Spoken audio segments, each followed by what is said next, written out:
గ్రామాలను పంచాయతీలను పరిశుభ్రంగా తీర్చిదిద్దడంలో, ప్రజల ఆరోగ్యాలను కాపాడడంలో, తమ ఆరోగ్యాలని పణంగా పెట్టి పనిచేస్తున్నటువంటి గ్రీన్ అంబాసిడర్లు, గ్రీన్ గార్డులకి 3 నెలల నుంచి 10 నెలల వరకు జీతాలు బకాయిలున్నాయి.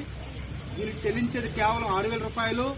ఆ 6,000 రూపాయలు కూడా సక్రమంగా చెల్లించకపోతే వారి కుటుంబాలను ఎలా పోషించుకుంటారని చెప్పేసి ఈరోజు సిఐటిగా ఈ రాష్ట్ర ప్రభుత్వాన్ని, అధికార యంత్రాంగాన్ని మేము ప్రశ్నిస్తూ ఉన్నాం. ఈరోజు రాష్ట్ర ప్రభుత్వం ఏర్పడి సంవత్సరం పూర్తయింది.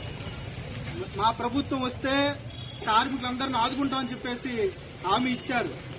మరి అటువంటి కార్మికులకి, కష్టపడిన వాళ్ళకి సక్రమంగా జీతాలు చెల్లించకుండా న్యాయం చేయడం అంటే ఎలా సాధ్యం అవుద్ది?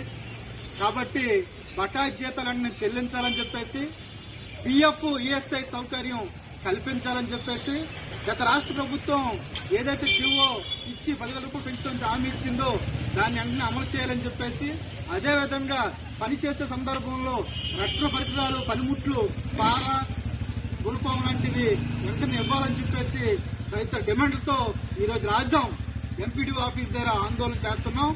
ఈ ఆందోళన తలొగ్గి వెంటనే మా జీతాలన్నీ విడుదల చేయాలి.